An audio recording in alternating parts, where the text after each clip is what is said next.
കേരളത്തിൽ വളരെയധികം ഡെവലപ്പ് ആയിക്കൊണ്ടിരിക്കുന്ന ബിസിനസ്സാണ് റെസ്റ്റോറൻറ്റ് ബിസിനസ്. ലോകത്ത് എവിടെ പോയാലും ഫുഡ് കഴിക്കാൻ ആൾക്കാരുണ്ട്. അതുകൊണ്ട് അത്രയധികം റെസ്റ്റോറൻറ്റുകൾ കൂടുപോലെ മുളച്ചു പോകുന്നുണ്ട്.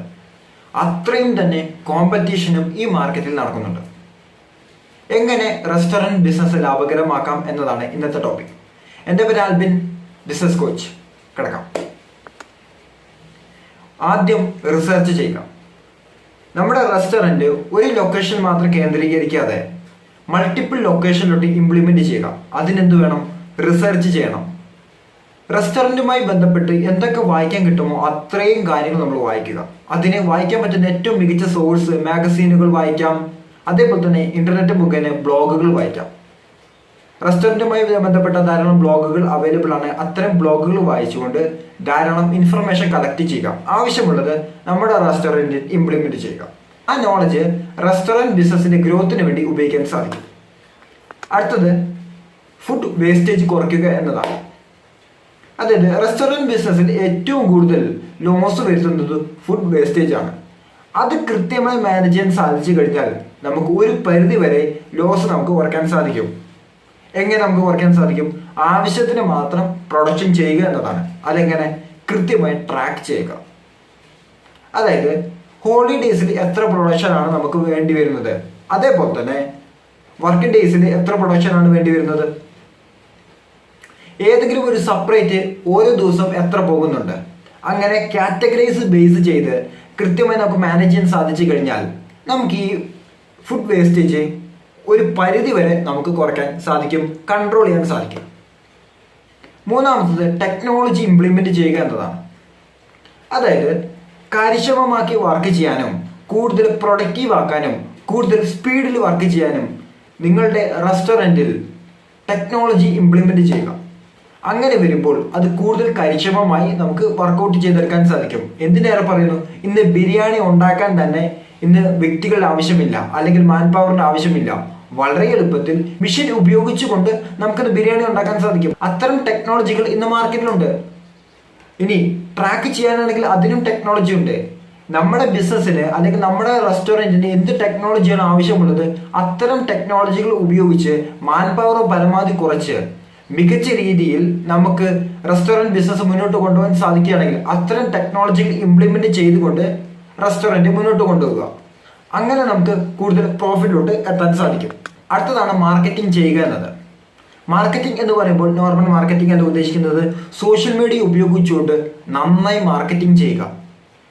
അപ്പോൾ അവിടെ നമുക്ക് ഇൻഫ്ലുവൻസർ മാർക്കറ്റിംഗ് ഉപയോഗിക്കാം. നമ്മൾ ഒരു സമയത്ത് സ്പെഷ്യലായിട്ട് ഒരു ഡിഷ് നമ്മൾ ഇൻട്രൊഡ്യൂസ് ചെയ്യുന്നു, ഇൻഫ്ലുവൻസേഴ്സിനെ വിളിച്ചുകൊണ്ട് നമുക്കത് മാർക്കറ്റിംഗ് ചെയ്യാൻ സാധിക്കും. ഇനി അതല്ല, സെപ്പറേറ്റ് എന്തെങ്കിലും ഡിഷ് അല്ലെങ്കിൽ സെപ്പറേറ്റ് എന്തെങ്കിലും ഓഫേഴ്സ് കാര്യങ്ങളെല്ലാം പ്രൊവൈഡ് ചെയ്യുന്നുണ്ടെങ്കിൽ അത് സോഷ്യൽ മീഡിയ വഴി ജസ്റ്റ് ഒന്ന് ബൂസ്റ്റ് ചെയ്യുക. നിങ്ങൾ ഏത് ലൊക്കേഷനാണോ ആ ലൊക്കേഷനിൽ മാത്രം ടാർഗറ്റ് ചെയ്തുകൊണ്ട് നിങ്ങൾക്ക് മാർക്കറ്റിംഗ് ചെയ്യാൻ സാധിക്കും. അങ്ങനെ വരുമ്പോൾ കൂടുതൽ സെയിൽസ് നിങ്ങൾക്ക് ജനറേറ്റ് ചെയ്യാൻ സാധിക്കും നിങ്ങളുടെ റെസ്റ്റോറൻറ്റിൽ. അതിൻ്റെ കൂടെ തന്നെ നിങ്ങൾ ഇംപ്ലിമെൻറ്റ് ചെയ്യേണ്ട ഒരു കാര്യമാണ് ഫുഡ് ഡെലിവറി ഓപ്ഷൻസ്. കേരളത്തിലാണെങ്കിൽ സൊമാറ്റോ, സ്വിഗ്ഗി പോലുള്ള പ്ലാറ്റ്ഫോമുകൾ ലഭ്യമാണ്. അത്തരം കമ്പനികളുമായി ക്ലബ്ബ് ചെയ്തുകൊണ്ട് ഫുഡ് ഡെലിവറി നടത്തുക. അങ്ങനെ വരുമ്പോൾ നിങ്ങൾക്ക് സെയിൽസ് അത് ഇൻക്രീസ് ചെയ്യാൻ സാധിക്കും. അടുത്തത് നമ്മൾ ചെയ്യേണ്ടത് ഇംപ്രഷൻസ് ജനിപ്പിക്കണം. അതായത് ഒരു കസ്റ്റമർ നമ്മുടെ റെസ്റ്റോറൻറ്റിലോട്ട് വരുമ്പോൾ അവർ ഭക്ഷണം കഴിക്കാനാണ് വരുന്നത്, എന്നാലും അവരെ നമ്മൾ കൃത്യമായി വിഷ് ചെയ്തിട്ട് വേണം അകത്തോട്ട് നമ്മൾ കയറ്റേണ്ടത്. എന്നാൽ അവർ ഭക്ഷണം കഴിച്ച് പുറത്തോട്ട് ഇറങ്ങുമ്പോൾ ഒരു കാരണവശാലും താങ്ക് യു പറയരുത്. ഒരു കാരണവശാലും താങ്ക് യു പറയരുത്. മറിച്ച് അവരെ വീണ്ടും നമ്മുടെ റെസ്റ്റോറൻറ്റിലോട്ട് വരാൻ അവരെ പ്രേരിപ്പിക്കണം, അല്ലെങ്കിൽ പ്രോത്സാഹിപ്പിക്കണം. ഇത് അവർക്കൊരു പോസിറ്റീവ് ആറ്റിറ്റ്യൂഡ് സൃഷ്ടിക്കുകയും അവർ ഒന്നിലധികം ആൾക്കാരോട് ഈ റെസ്റ്റോറൻറ്റ് റെഫർ ചെയ്യുകയും ചെയ്യും. അങ്ങനെ വരുമ്പോൾ നമ്മുടെ സെയിൽസ് വർദ്ധിക്കും. സെയിൽസ് വർദ്ധിക്കുമ്പോൾ പ്രോഫിറ്റും വർദ്ധിക്കും. അടുത്തതായി നമ്മൾ ചെയ്യേണ്ടത് നമ്മുടെ കസ്റ്റമറെ അടുത്തറിയുക എന്നതാണ്. അതായത് ഏതൊക്കെ കസ്റ്റമർ, ഏതൊക്കെ ലൊക്കേഷനിൽ നിന്നൊക്കെ നമ്മുടെ ഈ റെസ്റ്റോറൻറ്റിലോട്ട് കസ്റ്റമർ വരുന്നുണ്ട്, അവരുടെ ടേസ്റ്റ് എന്താണ്, അതിനെക്കുറിച്ച് വ്യക്തമായി തന്നെ അറിയണം. അതിനനുസരിച്ച് വേണം അവിടുത്തെ മെനു നമ്മൾ സെറ്റ് ചെയ്യേണ്ടത്.